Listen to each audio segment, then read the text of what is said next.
Hello everyone, welcome back to our KEMA Labs podcast. Today we are back in KEMA Laboratories where we are about to meet a very special guest. But before we reach him, let me recap what we have been discussing so far. We have been discussing about SF6-free alternatives and how KEMA Labs is transforming its facilities to meet the new requirement of this technology. We have been discussing about development of digital substation testing related to protocol conformance and EAC 61850. And we have been looking at all of this from the service perspective. Today, we are about to change angle.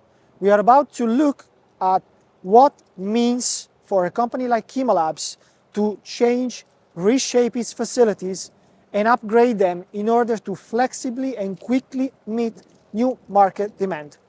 We are going to interview Richard Pala, Strategic Projects and Investment Director for our business unit, so that will show you how we are transforming KEMA Laboratories, for example, to meet the very quick and fast changing market of the energy. So follow me.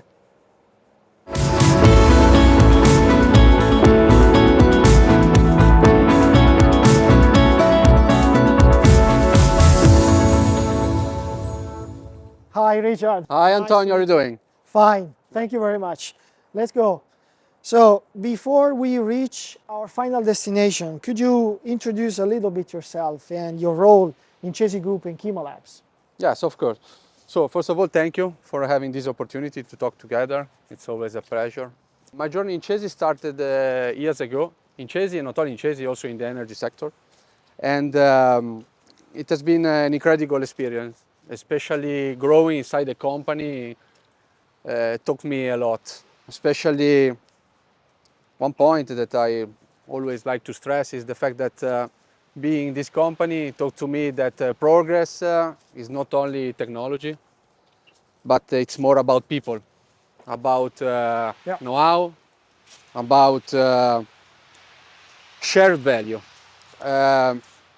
Now, I had the opportunity in covering the role of investment and strategic project director. I had the possibility, and I have the possibility to handle and to manage the capital expenditure portfolio, and the opportunity and the pleasure also to run some of the strategic projects that Chesi ran during the year. The aim is simple, but not so simple to reach, and this is always a challenge for us, to keep our facility reliable and innovative. Great, Richard. Thank you for this introduction. Well, we have been hearing a lot in the market that KEMA Labs is constantly helping clients achieving their business goals in different ways, with testing, inspection, certification services, but in some areas, even developing for them special facilities. Can you give us some practical example? Yes. Okay, Antonio. Thank you. Come with me. I'll show you something interesting. Fantastic. Okay, Antonio. You asked me for a practical example. Here we are. But before telling you where we are, let me tell you something about the market. Great. The HVDC market is booming, and key players of this market are facing challenges. Challenges means also opportunity. How can we support them? We recently partnered with a key player of this market, and we tried to interpret the message they are sending us. What they have to improve is the time to market. The market speed is increasing, so what we can do for them? We decided to convert an existing facility to adapt this facility meeting their requirements and to set up a lab that was matching their needs. You can see there are the old control boards of the previous lab. Yes. We don't want to remove them because we never forget where we come from. We never forget what is our heritage. But we are looking forward. We are looking to the future. And we were able, in a really squeezed time, to set up 3 new test bays to test HVDC cable, fully equipped and fully managed by our engineer. This story becomes even more meaningful if we think where we come from. You know, Antonio, that we recently celebrated the 13 year after performing the first pre-qualification test on a C cable. It's a journey that started 30 years ago.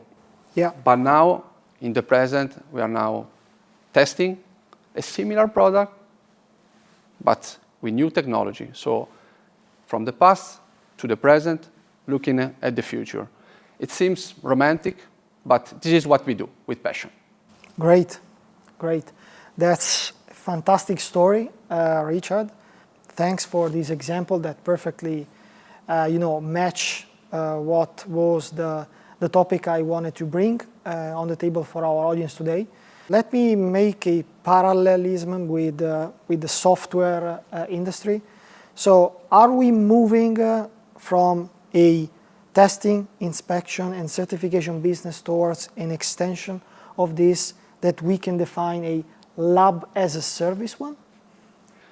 I think you are interpreting in the right way my words. So we are trying to exploit the potential, our potential, using our know-how and our flexibility. Thank you, Richard. Thank you for sharing with me this incredible story about this laboratory and how this has been transformed to move towards the future needs of a big partner of ours.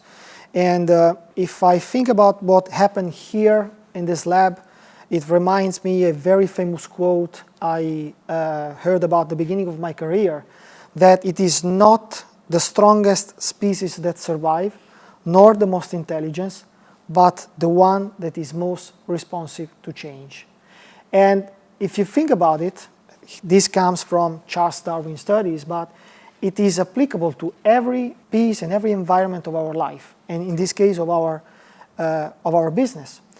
And is exactly what we did here. This is a real example that we can close up in a specific one word, which is adaptability. What do you think about this point? Nice point, Antonio. Adaptability. I can try to translate this concept of the adaptability in using another word that for me it's flexibility. The world around us is dramatically increasing the speed. You're right.